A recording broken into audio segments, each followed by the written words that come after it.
Hello and welcome to Mad About Superheroes Cartoon Showcase. Thanks for joining me in my quest to bring meaning back to Saturday mornings. On this nostalgic episode, we're going to revisit one of my favorite episodes of Spider-Man and His Amazing Friends, Triumph of the Green Goblin. The episode was written by Dennis Marks, who also provided the voice of Norman Osborn, the Green Goblin.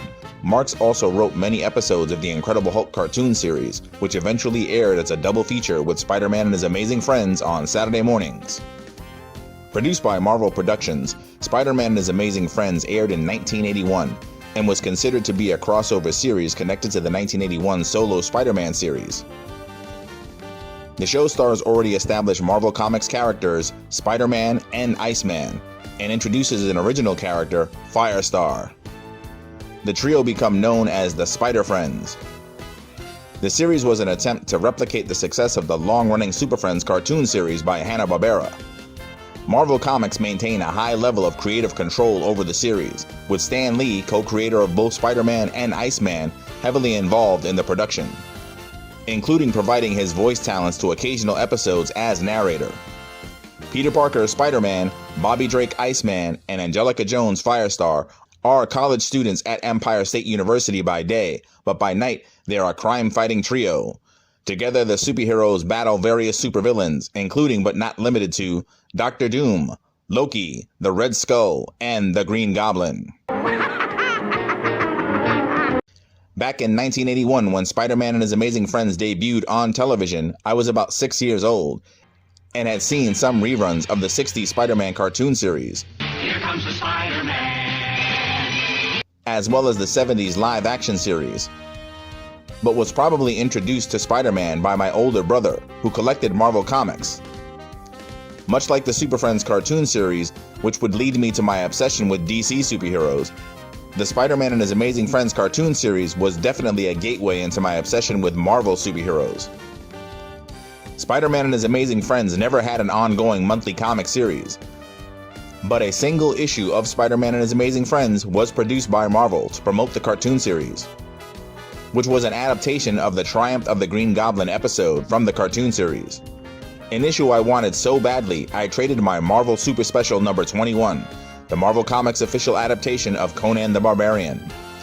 My brother told me what a mistake I was making, but at the time it seemed like a fair trade. In my teen years, when I started collecting comic books heavily, I realized what a mistake I made, and was lucky enough to find a copy of the Conan movie adaptation in the back issue section of my local comic shop, which I still own to this day. I no longer have that copy of Spider-Man and His Amazing Friends, but sometime in the late 80s, Spider-Man and His Amazing Friends was still airing in reruns on the Marvel Action Universe, which also featured RoboCop and Dino Riders.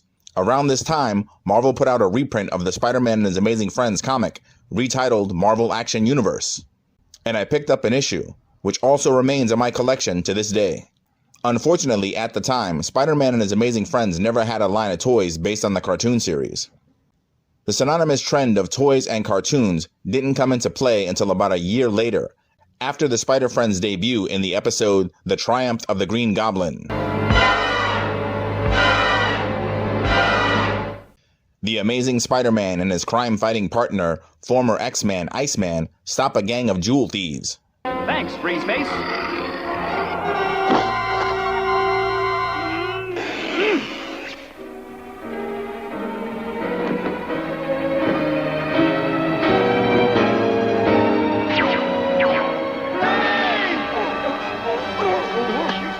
As a storm breaks, the duo bust each other's chops and try to one-up each other. A short time later, the trauma of a plane crash reverts the recently cured Norman Osborn back to his evil alter ego, the Green Goblin. Cured of being the Green Goblin? Never! Never! Never! The Goblin lives again!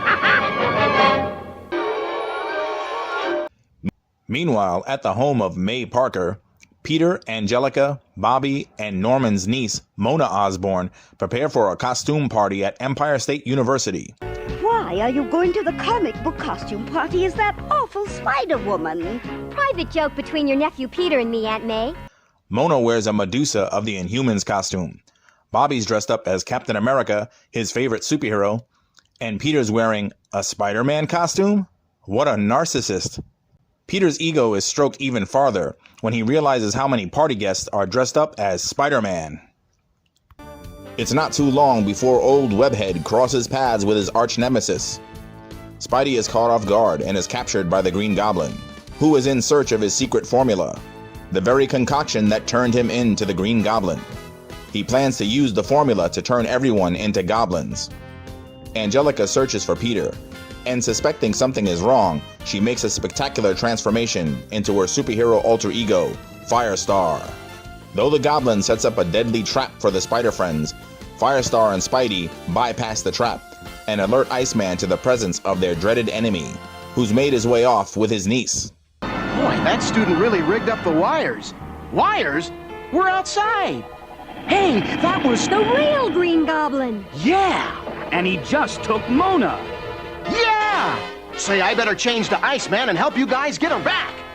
And he thought of that all by himself.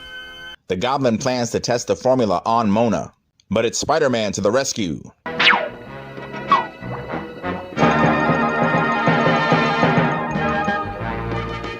What is this? Cream of garbage juice? So much for his plan to turn the town into Goblin City. Spidey hitches a ride on the Goblin's glider, but the Goblin doesn't take kindly to hitchhikers. Luckily, Iceman is around to back up his buddy. What are Spider-Friends for, after all? Well, it's the great popsicle. Saving your life is getting to be a habit. The Spider-Friends regroup and quickly figure out the Green Goblin's plan is to taint the New York City water supply with his formula to reshape the city into his own image. Spider friends, go for it! Iceman freezes the water supply and Firestar prevents the Goblin's formula from mixing with the water, while Spidey stops the Green Menace. I'm too low! In the end, the Goblin reverts back to normal without any memory of the incident. Spider-Man and His Amazing Friends has a great ensemble of voice actors. Dan Gilvezan as Peter Parker, Spider-Man. Gilvezan also provided the voice of Bumblebee on the Transformers. Frank Welker as Bobby Drake Iceman. Welker also provided his voice talents to Transformers as Megatron, and was also the voice of the ultimate villain Darkseid on the legendary Superpowers cartoon series. Kathy Garver as Angelica Jones Firestar. Garver also provided the voice of Storm on the Spider-Man and His Amazing Friends episode, The X-Men Adventure. And as mentioned, Dennis Marks as Norman Osborn, the Green Goblin. The amazing opening theme song was composed by Johnny Douglas. The music for Spider-Man and His Amazing Friends is a definite standout of the era.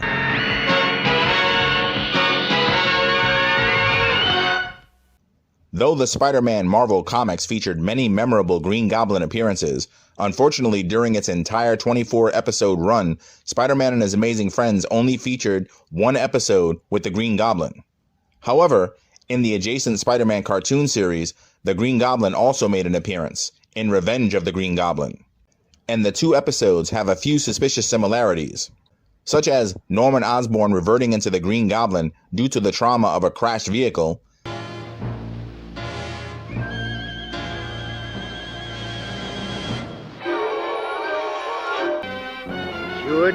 Cured of being the Green Goblin? Never! Never! Never! The Goblin lives again! and both take place during a costume party. You.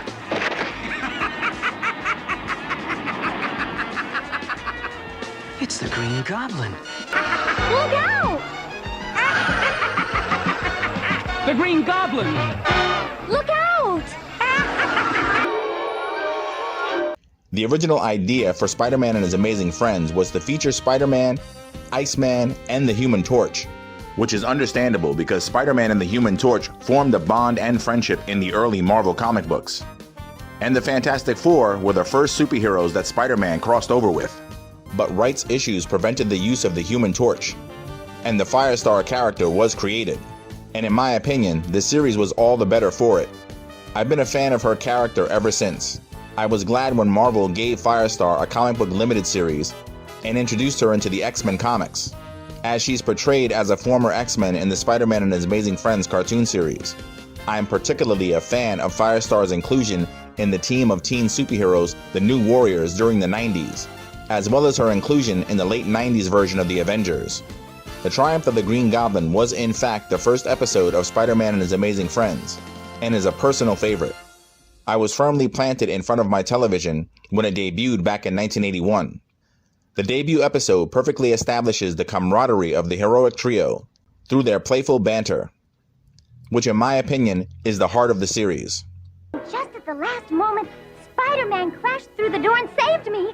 He's wonderful. Oh, sure. If you like creepy, crawly, buggy guys. Who are powerful, daring, handsome, intelligent, Conceited, overbearing. overbearing. And don't forget scary, brash, impolite, and all around yucky. And what do you think of Spider-Man, Miss Lion?